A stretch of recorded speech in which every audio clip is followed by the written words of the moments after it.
Have you ever wondered why you are not finding your ancestors in the newspapers? Wondering what you're doing wrong? Well, in this video, I'm going to be sharing with you common mistakes that you might be making and how to avoid them. Hey there, if we haven't met before, I am Lisa with Are You My Cousin? And this YouTube channel is designed to help you find your ancestor, grow your family tree, but not be overwhelmed in the process. So if that sounds like your cup of tea, you're in the right place. Okay, welcome guys, welcome. I'm so excited that you're here with me. Today's video is sponsored by newspapers.com, and I'll be sharing with you a little bit more about them and a special offer they have for you a little bit later in the video. If you're avoiding looking for your ancestors in the newspapers, you could be creating your own genealogy brick walls. I know I've done that in the past, and I don't want that for you in your research. So let's get right into looking at those common mistakes you could be making. Let me know as we go through these mistakes. Let me know in the comments, what are some of your biggest questions when it comes to researching ancestors in the newspapers? I'd love to know kind of what's on your mind, and it would give us some ideas. Perhaps I can create future videos that are based on your questions and things that you really want to learn more about. All right, so let's talk about that first mistake that you could be making when it comes to looking for those ancestors in that newspaper. So one of the biggest things that I see is that people are searching for exact names. You're looking for those exact names of your ancestor. And this is a problem when it comes to newspaper research because, well, in any record, because we know that certainly people went by nicknames, they may have gone by middle names, they could have even spelled things differently. So when you're looking in the newspapers and you are researching that ancestor, we need to be a little more broad in our thinking when it comes to name variations. Let me show you what this looks like. So here we have William Richard Wilmot, who was one of my ancestors. Now, this is just a small sample of the types of possible variations for that name in the newspapers. And we want to make sure we're looking at newspapers to kind of see what is their style of that particular newspaper. Are they using full names? Are they using nicknames? Are they using initials?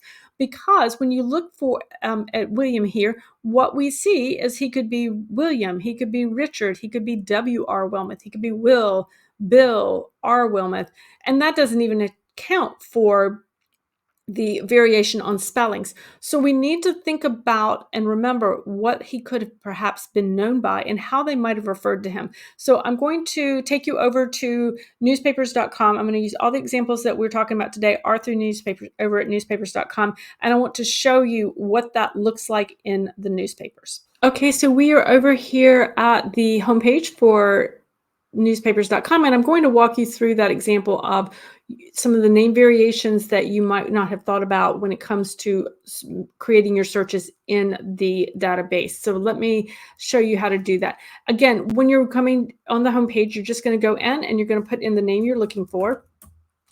And in this case, I'm using the example we used previously. I am using Richard Wilmot because that was the name that he went by. He went by his middle name. So this is kind of my best first guess when it comes to searching for him. So again, when you put in 2 words or more, it's going to ask, do you want them around together? Only give me results where they are actually found together. And when it comes to names like this, I'm like, yes, I do. So I'm going to go ahead and click that. So they'll put quotes around it.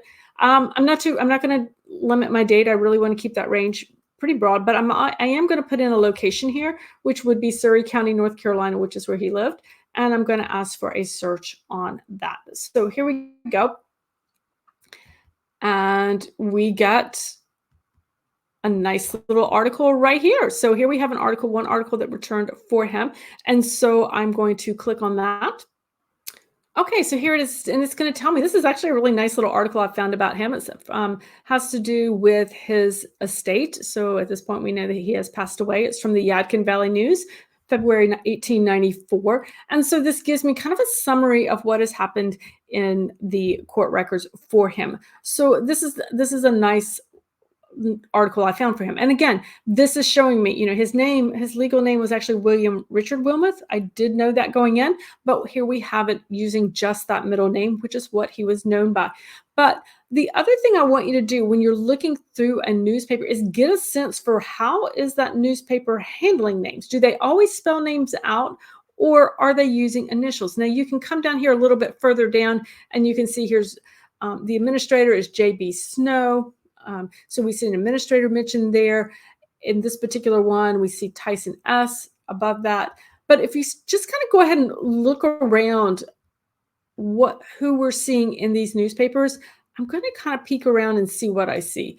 And so again, I'm seeing a lot of people who are listed by initials, particularly if they are in some of the government officials I'm noticing locally, or they're using initials: J.A. Park, J.G. Burris. So that's an interesting thought to look at. So again, if you're looking for Charles Haynes, and here we have C.H. Haynes, and we're looking for Charles Haynes, you might not get that result. Whereas notice that they are using initials here. So if you went by initials, you might have a better opportunity to do that as well. So I would encourage you to make sure you're keeping things pretty broad there so that you can find your ancestor as well. Today's episode is sponsored by newspapers.com. This is a great time to share with you a little bit more about them. Now, I absolutely adore newspaper research. I avoided it for way too long to find my ancestors.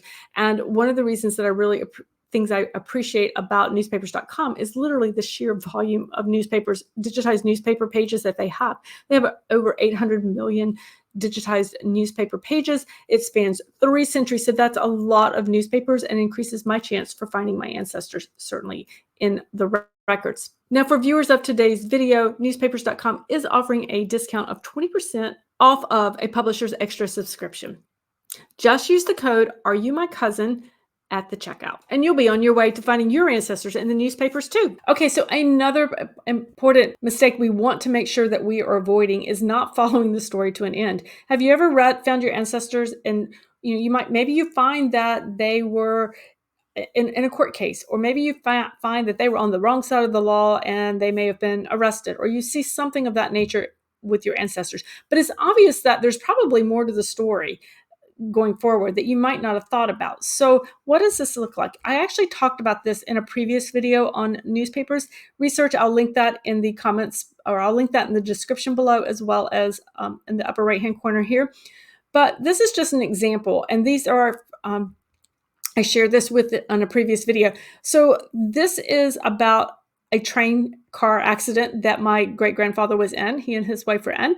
And so we have the initial incident that happened. So we have him in Raleigh, and the incident is occurring on January 31st, 1938. Okay. Well, 10 months later, here we have him in October 6th, we have 1938. He is in court. He is in Wake County Superior Court. So case has gone to court to be settled.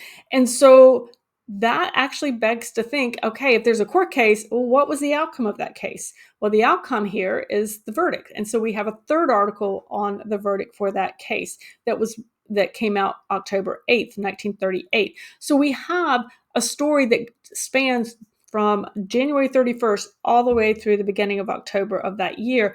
And we have 3 different articles. Now, how does this help? This is really important, particularly if you're looking at those court cases, if you're looking at a long-term type of story, because you get more details as you go. You could potentially get more witnesses who show up into a case. You could get the settlement. You can get addresses. In this case, we were told where they actually lived. So you can start to pull out clues that then you can further research in other records that might point to, especially if it's naming people and other people who could have been involved with the incident. So make sure, if you are researching your ancestor in that newspaper and you find them in a story that potentially could have other stories following it, follow that all the way to the end of the story. Now, here's another really important thing, is one of the reasons you may not be finding your ancestor in a newspaper is maybe those newspapers, or that one or that several newspapers that they might appear in, has not been digitized yet, has not made it into the newspaper database. Okay.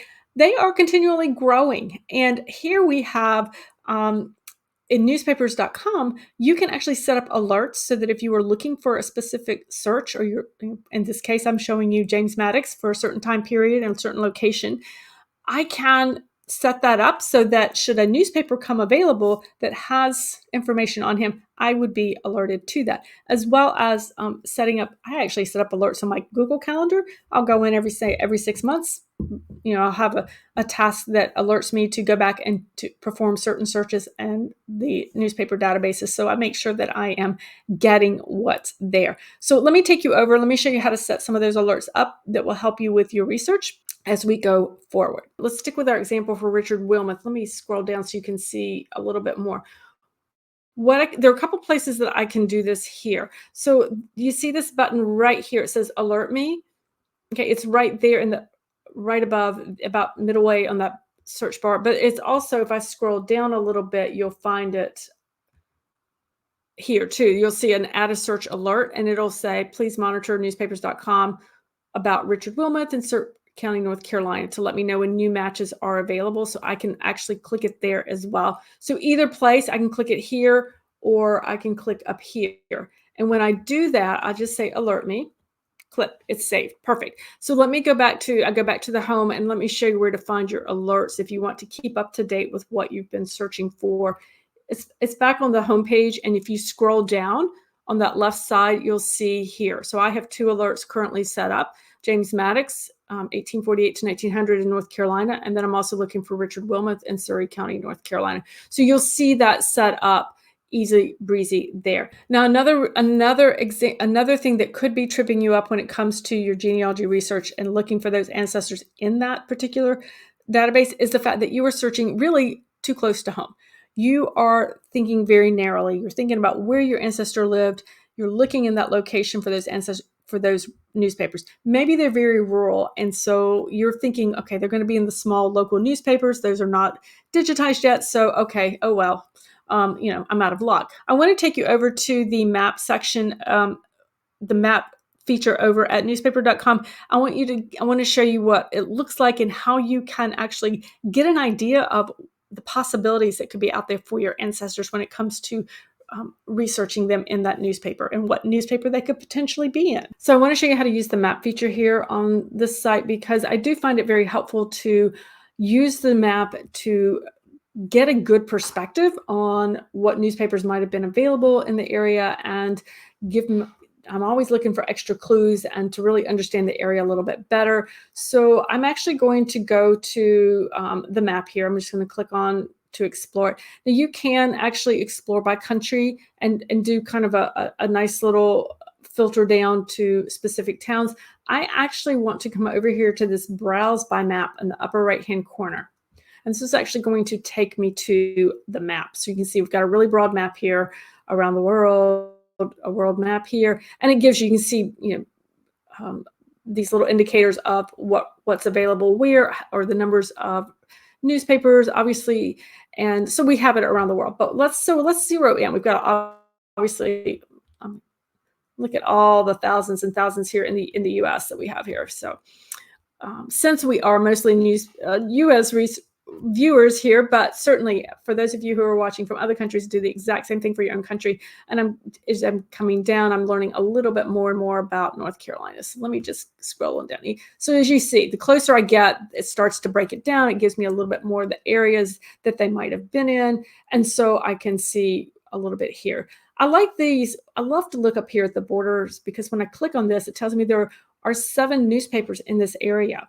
And I'm like, oh, this is really nice. So I've got the Mount Airy News, the Watchman, the Surrey Visitor. So it gives me a number of different newspapers that I can then explore individually.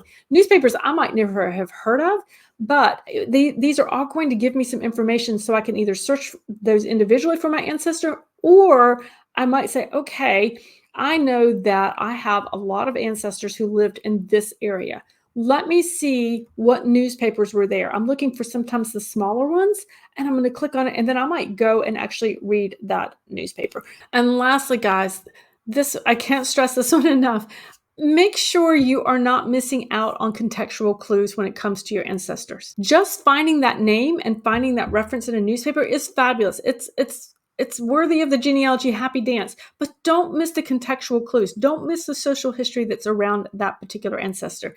The flip side of that coin would be, I like to tell people is sit back and just read the newspaper. Once you found that ancestor, or even if you haven't found your ancestor by name, you found that community. Read that community newspaper. Now, it could be the whole newspaper if it's like a small local, local newspaper. It could be if you're in a really large metropolitan newspaper or a larger regional newspaper. Maybe you're just reading about the events that are occurring in that particular location within the newspaper. So, in other words, it's very important that you understand what was important to your ancestors. So, if you have rural farming ancestors and there's a drought going on in that community, read the newspaper. What's happening there? And how is that impacting that community? How is that impacting their livelihood? How is that impacting whether they stay or not? So make sure you're understanding what's happening at that ground level. Perhaps it's, maybe there's an epidemic that's going through. Look and see what's happening within the community where your ancestor lived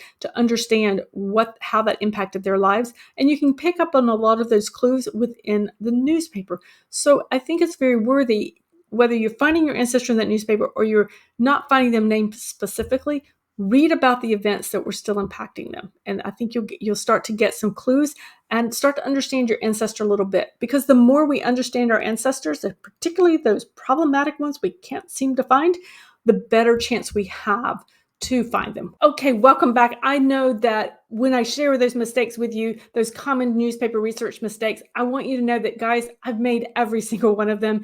And I hope that by sharing these and talking through these with you, that you will avoid those mistakes that I made and keep your research on track. Now, if you would like to learn more about how to search for your ancestors in the records, including newspapers, be sure and watch the video on your screen now.